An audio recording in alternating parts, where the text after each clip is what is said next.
जेव्हा बातमी असते विश्वासाची तेव्हा नाव येते जळगाव उन्नती न्यूज। तुमचा हक्काचा आवाज जळगाव उन्नती न्यूज। पाहूया आजच्या बातम्या। ठाणेदार नितीनकुमार पाटील यांची धडाकेबाज कारवाई। जळगाव जामोद परिसरात 2 ढाब्यांवर छापे, 21,000चा मुद्देमाल जप्त। जळगाव जामोद प्रतिनिधी। तालुक्यातील अवैध धंद्यांचे समूळ उच्चाटन करण्यासाठी जळगाव जामोद पोलीस ठाण्याचे ठाणेदार नितीनकुमार पाटील यांच्या नेतृत्वाखाली रविवारी 17 मे सायंकाळच्या सुमारास धडाकेबाज कारवाई करण्यात आली। सुनगाव आणि जामोद परिसरातील ढाब्यांवर पोलिसांनी अचानक प्रोव्ही रेड छापा टाकून विनापरवाना अवैध दारूची विक्री करणाऱ्या 2 जणांना रंगेहात पकडले। या कारवाईत पोलिसांनी एकूण 21,660 रुपयांचा मुद्देमाल जप्त केला असून 2 वेगवेगळ्या गुन्ह्यांची नोंद करण्यात आली आहे। मिळालेल्या गुप्त माहितीच्या आधारे पोलिसांनी ही धडक मोहीम राबवली। या कारवाईमुळे अवैध दारू विक्रेत्यांचे धाबे दणाणले आहेत।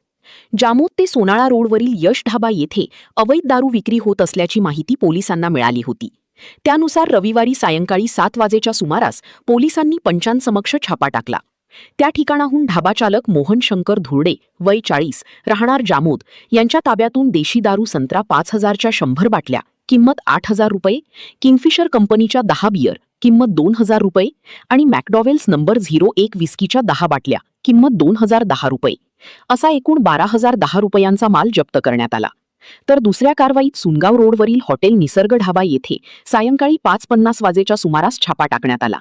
तेथे बेकायदेशीरपणे दारूची विक्री सुरू असल्याचे आढळून आले। त्या ठिकाणी छापेमारी केली असता संदीप शत्रुघ्न कपले वय 29 राहणार सुनगाव याचे ताब्यातून देशी दारू संत्रा 5,000च्या 100 बाटल्या किंमत 8,000 रुपये आणि रॉयल चॅलेंज कंपनीच्या 15 बियर किंमत 1,650 रुपये असा एकूण 9,650 रुपयांचा दारूचा साठा जप्त करण्यात आला।